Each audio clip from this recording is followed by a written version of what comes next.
Marie-Noëlle Lienemann, bonjour, vous êtes sénatrice gauche républicaine et socialiste, sénatrice de Paris. Merci d'être en direct avec nous. Je dis le gouvernement qui boude parce qu'il y a eu toute une série de réactions depuis le début de l'après-midi, et notamment Édouard Philippe qui a choisi de boycotter la séance de questions au Sénat cet après-midi. Vous, comment vous l'interprétez, cette réaction ?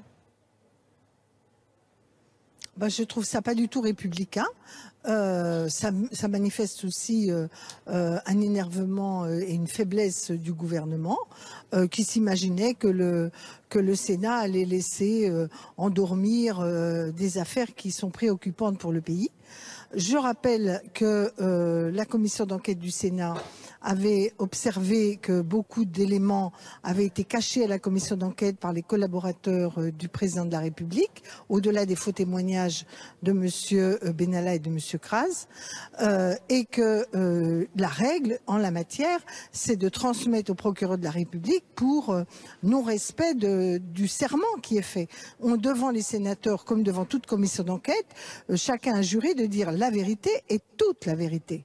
Et donc, quand il y a manquement à ce serment, il revient à la justice de regarder si il est avéré et si les personnes doivent être condamnées. Je rappelle que ce n'est pas juger, c'est transmettre à la justice.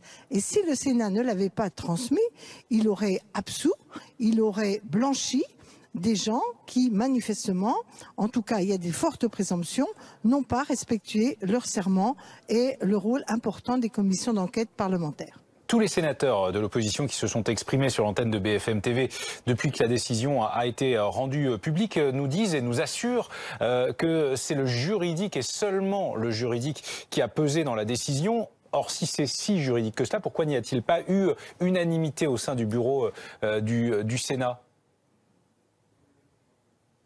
Parce que chacun évalue si la transmission est suffisamment fondée ou non. Manifestement, au sein de la commission d'enquête, très massivement, les participants, quasi unanimité, avaient demandé cela. Alors ensuite, les uns et les autres peuvent juger en opportunité, mais en tout cas, je crois que je ne suis pas membre du bureau, mais ceux qui ont voté, l'ont voté sur les fondements juridiques normaux.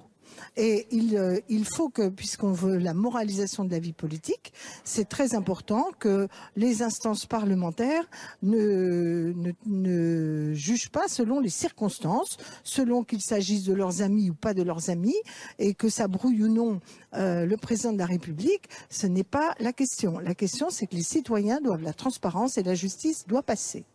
Merci Marie-Noëlle Lienemann d'avoir été en direct sur BFM TV.